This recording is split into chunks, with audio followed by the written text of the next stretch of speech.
we are back at Bonnie's World, and this is the start of the meat of our gameplay.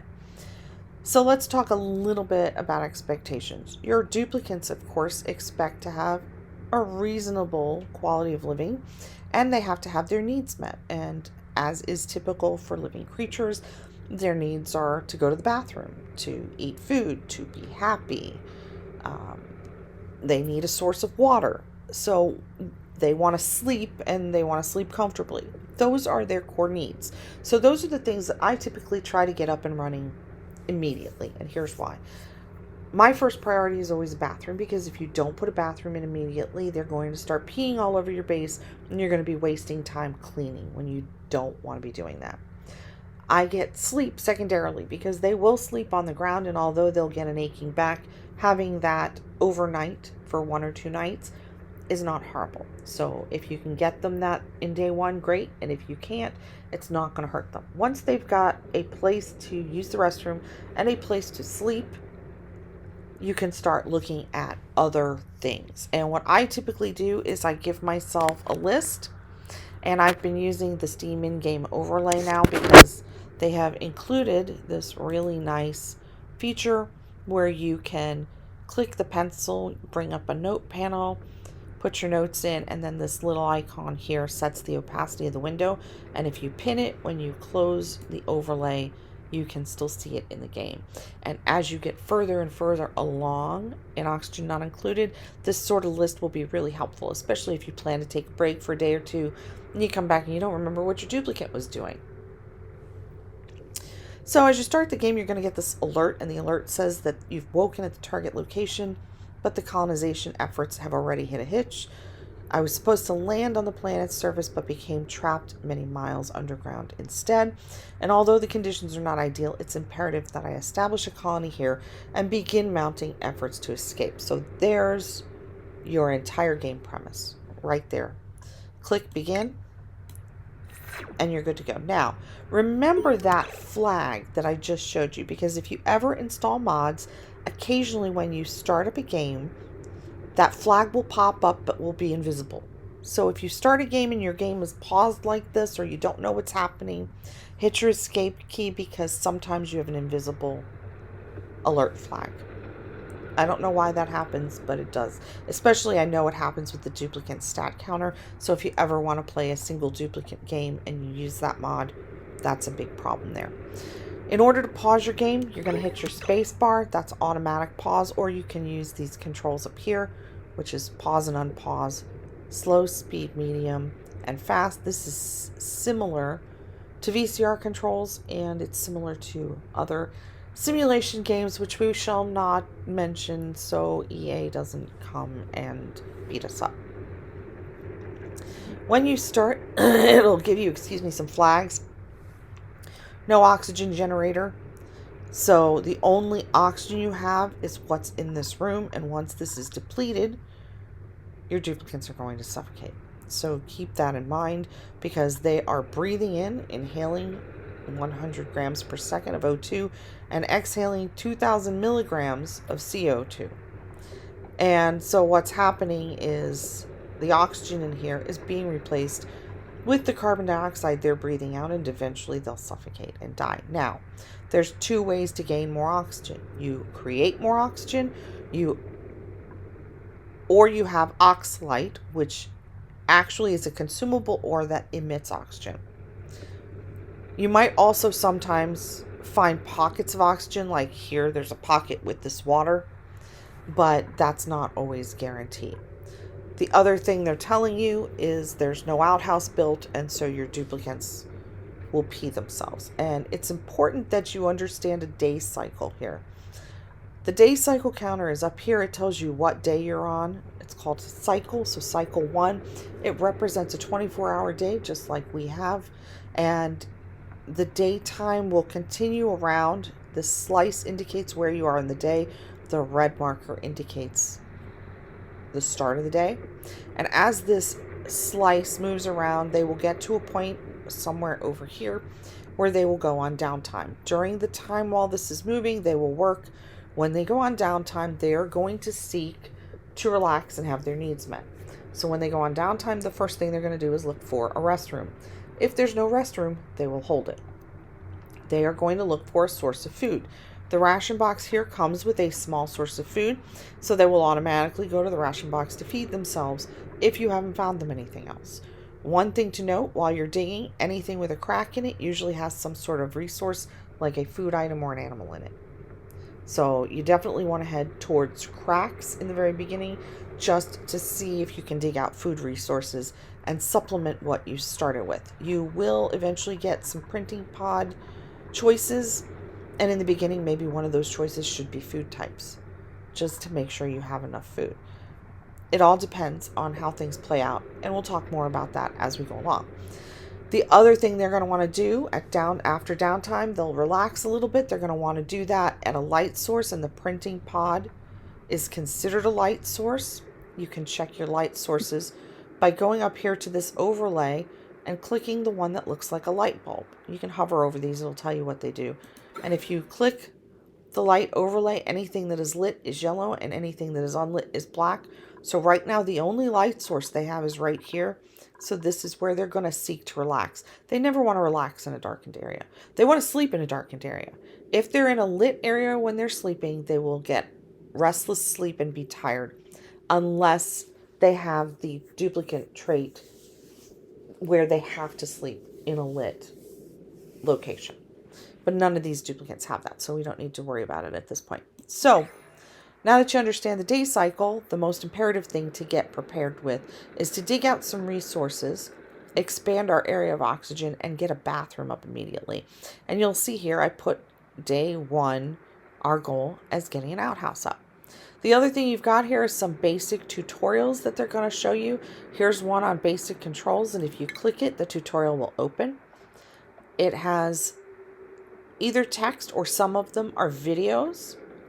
If you click the X, it will close this tutorial and get rid of the flag. If you click the arrow, it'll go to the next message, and we do have a next message here under colony management. And here's another text message. I'm not going to read these to you because you can read them on your own. I want you to be aware that they're there. I will probably play the video ones, though, simply because they give me a laugh and they're cute. You can also choose never to show these again. If you click this, the next game you play, they won't show up.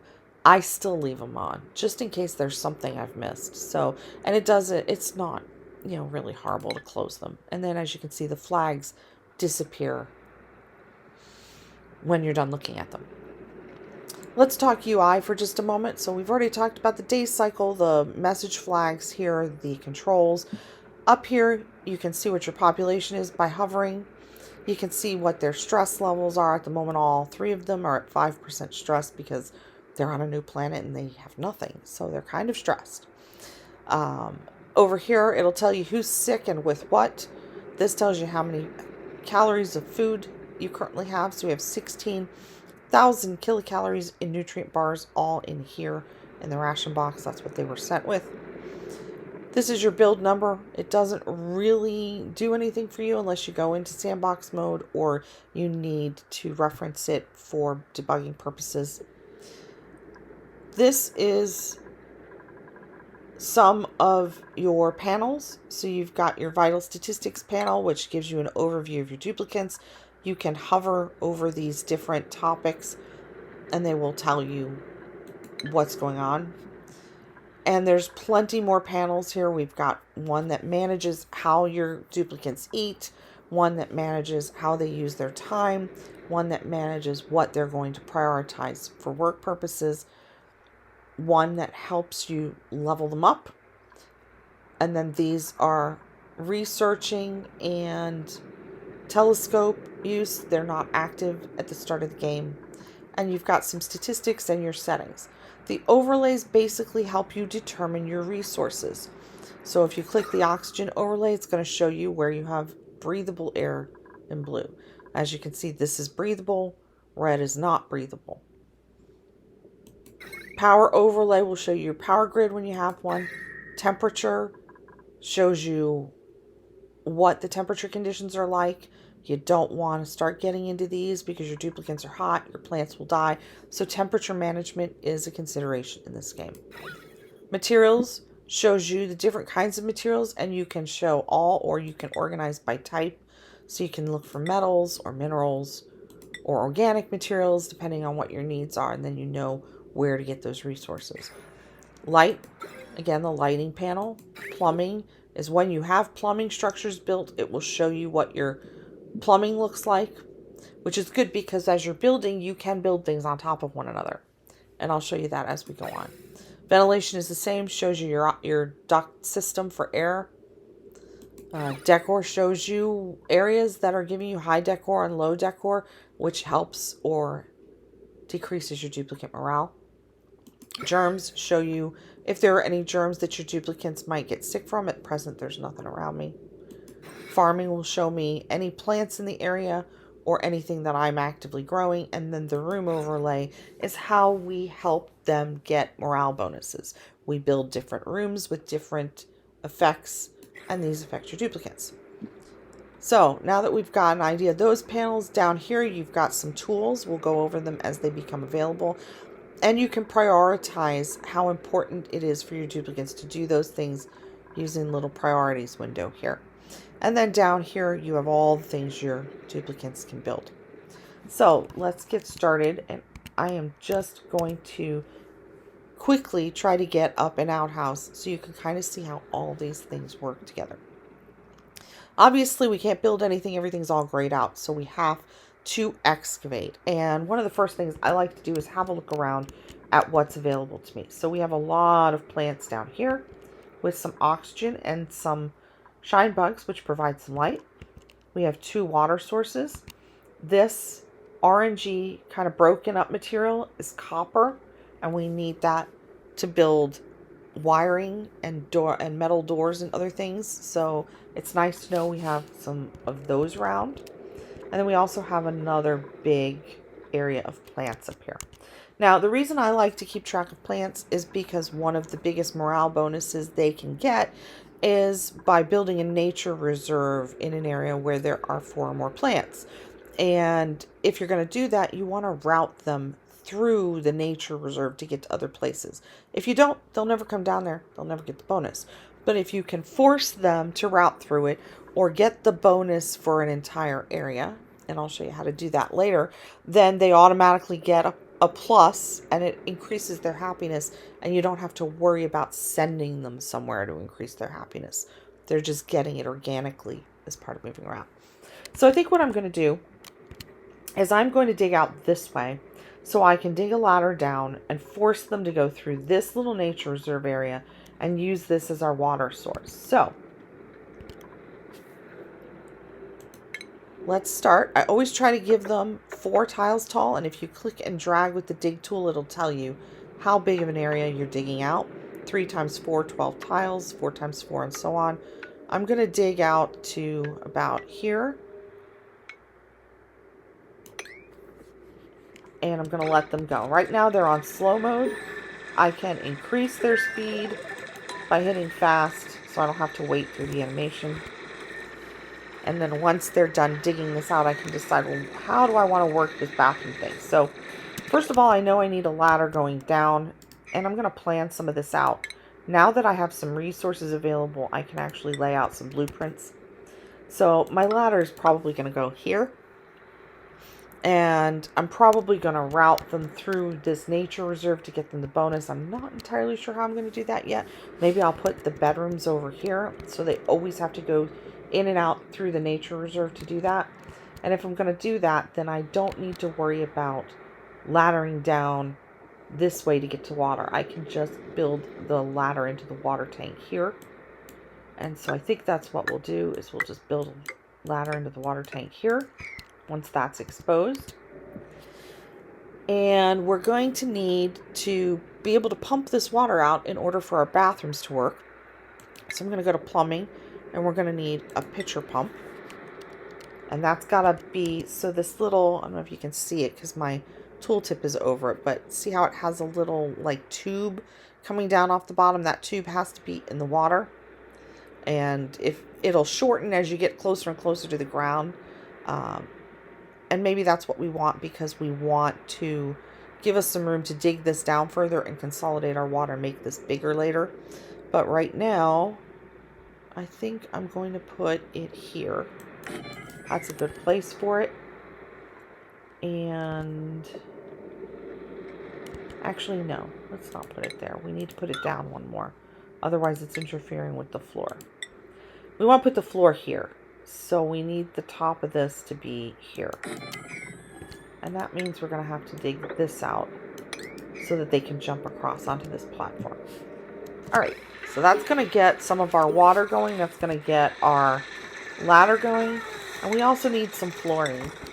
You can leave one space around your ladders, and I actually recommend that you do for certain things. So in this case, for the water tank, I probably wouldn't do that. But for this ladder, which is going to lead down and into bedrooms, if you dig out on either side, it leaves you space later on to include other methods of travel on either side of the ladder.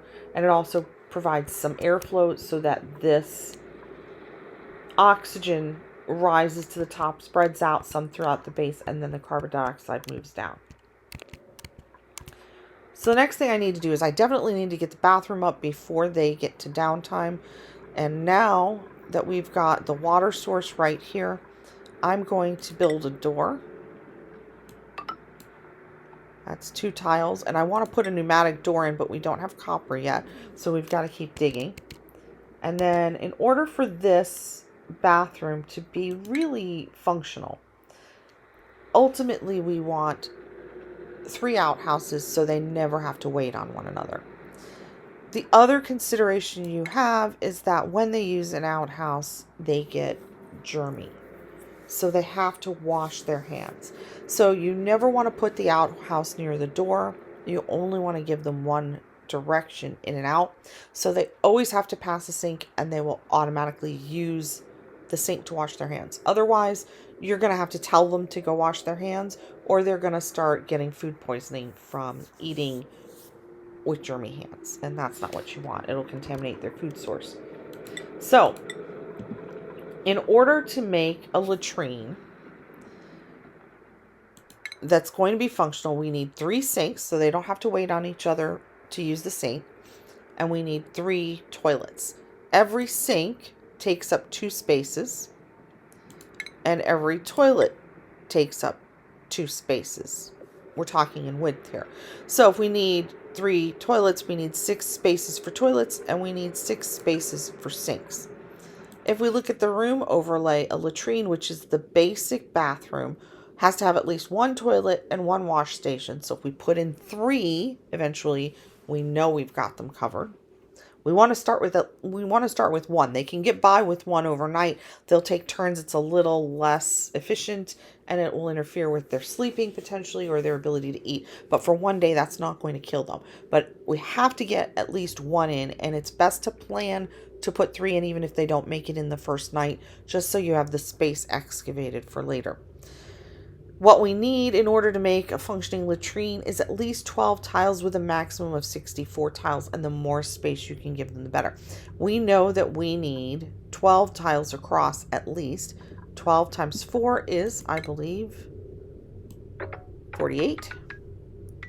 So if we make this big, that's going to be the minimum size needed in order to put in 3 toilets and 3 sinks, and we don't need more than that right now.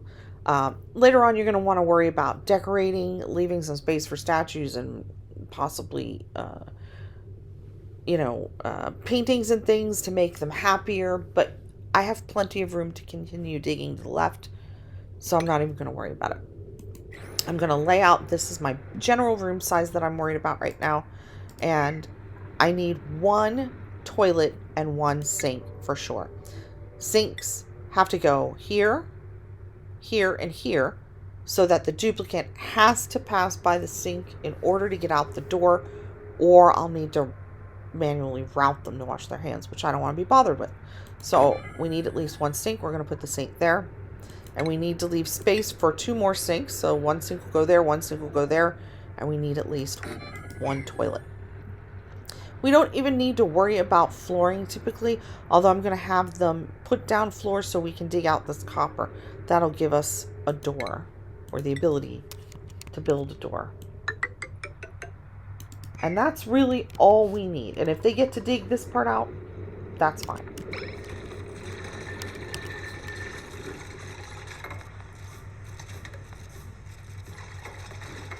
And as you can see, they're also working on the ladders. Now, if I wanted them to work on the bathroom before the ladder, I could go here to priorities and I could choose the order by prioritizing these. So for example, let's say I want this ladder and this pitcher pump in first, because without them, we can't give water to our wash basin or latrine.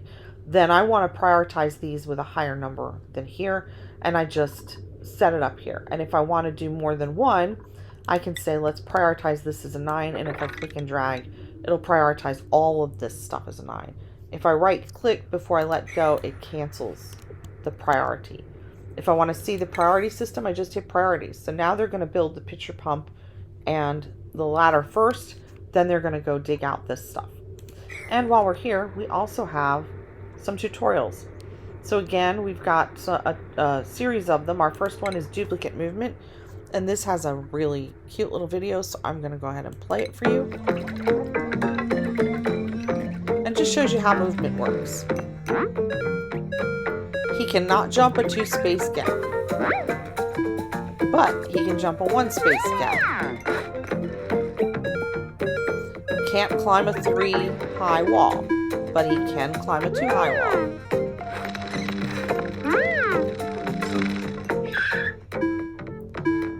He needs at least 2 high clearance, or he crashes.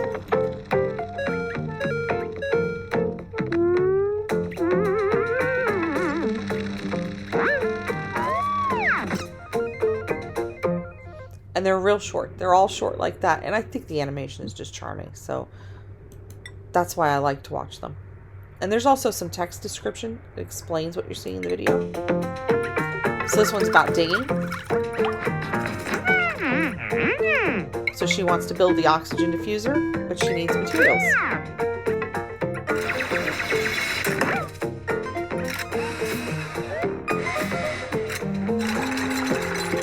She supplied the materials and then started building it, and that's how it works. And now she needs to supply it with algae in order for it to run. So he dug out some algae and gave it to her, and she put it in the diffuser, and it's running.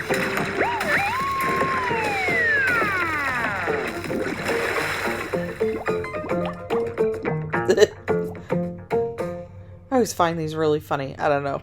Your mileage may vary. And then, of course, our last one is on temperature, and it's just a text one, so you can read that one at your leisure.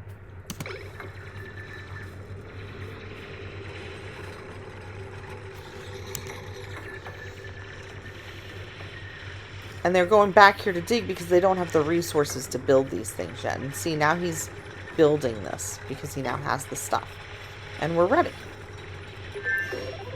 Okay, so one thing I want to mention here that you may or may not notice is that the wash basins start with this double arrow, and the arrow indicates the direction that they can use the item.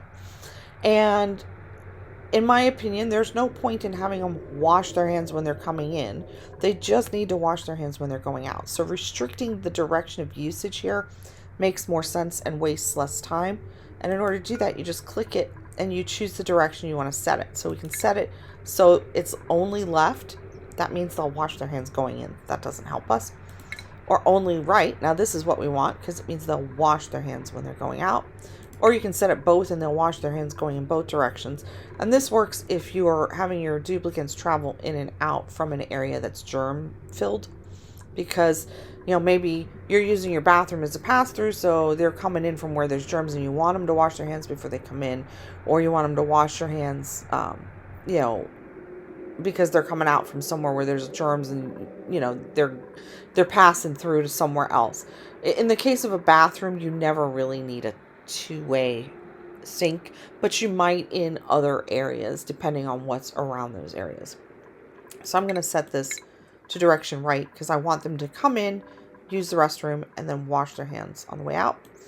And now that this is built, someone is going to go get water, and we see it's Joshua down here, and he's going to supply this with water. The little icon down here that's red means it's missing resources in order to function, and that's what he's in the process of handling right now.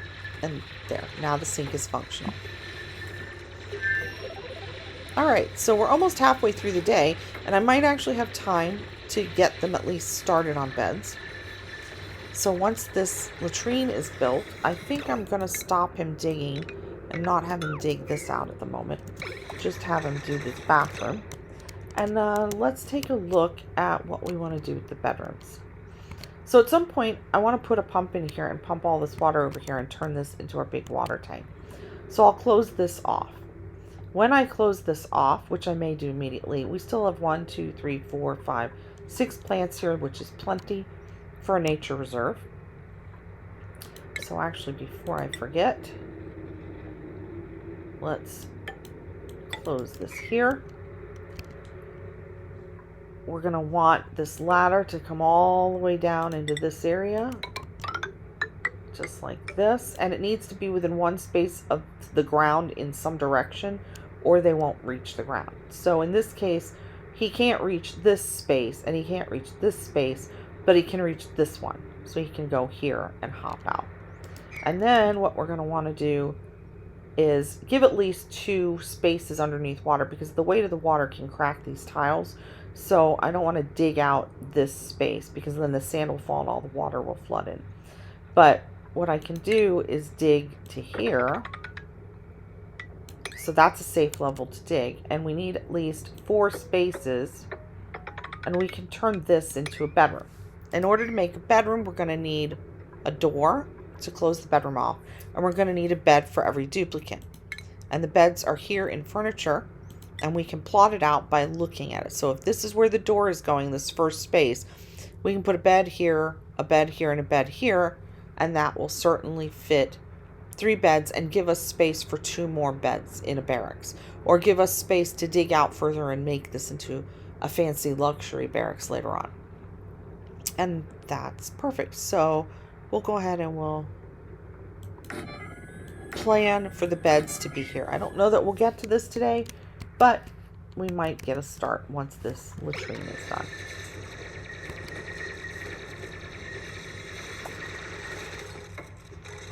All right, and see now these duplicates are running off while this one is building, so we have got some efficiency going on, and that's perfect.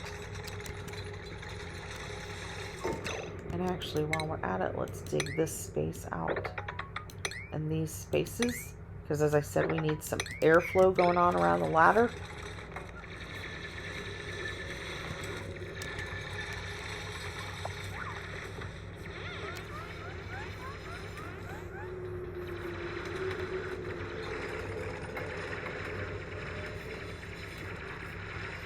And they'll probably come in and they'll just build this right away. But I'm not 100% sure. If you select something that has already been built, like this tile, it will show up here in this copy slot. And then you can just easily grab it to do whatever you need to do with it.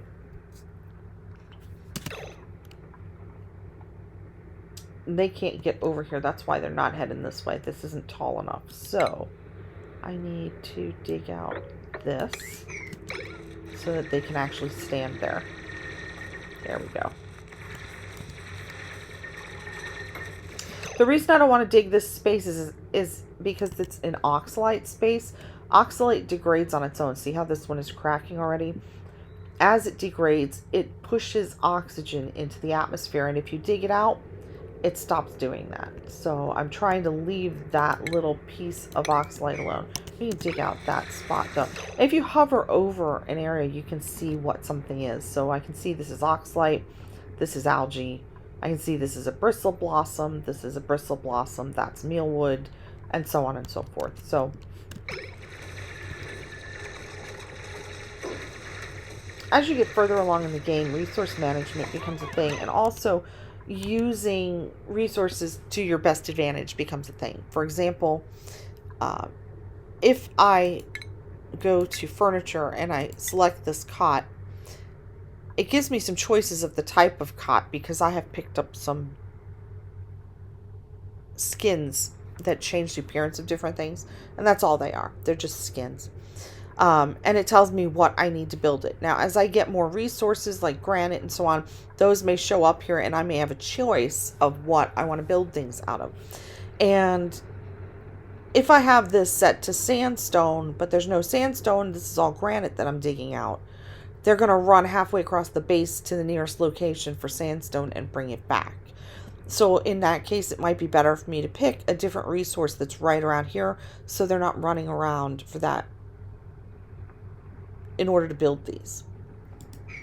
All right, so as you can see, they've all now got little chicken leg flags, and that's because they have now gone on downtime and they're running off to eat. We only got one cot built and it wasn't automatically assigned. I can choose someone or I can let them choose themselves. I think I'm going to choose, because I think Hassan is our builder. We can go here to skill assignments and look at what our duplicates have. So Hassan has minus in agriculture and a +3 in science. So he's our researcher. And then Joshua's our constructor. It's Ren who is our builder, our digger. We want to let him sleep because digging is labor intensive. So we're going to assign the cot to Ren and let him get some good sleep tonight. And now that they're on downtime, they're all going to head up and they're going to take turns using the bathroom and they're going to eat. And so this is what I was talking about. They dug into the ration box. They both started eating. They're socializing. And you can see here, when you hover over Joshua, it says eating nutrient bar, pleasant chit chat. That's what they're doing. They're chatting with one another. And meanwhile, Ren is using the outhouse, and he's still hungry because he went to use the bathroom first. And when he's done, one of them will follow in and go and use the restroom instead while he's eating. And see how they're stopping to use the wash basin, which is good because Ren went to use the restroom first, so then he washed his hands and then he got his food. You don't ever want them doing that in different order. And we've got some tutorials up here. So there's one on fetching water and the importance of water. Again, you can read that at your leisure. And there's one on germs and disease, which kind of basically tells you what I just went over with germs and disease. And now that they're off sleeping, and these two are going to sleep in the bathroom because it's near it's dark but near a lit area, and it's got a nice floor, and he's heading to bed. I'm going to go ahead and I'm going to stop it, and we will come back when they're finishing these things. I'm going to have them finish up the bathroom. I'm going to have them finish up these two cots down here, and then we're going to start talking about the lab. See you soon.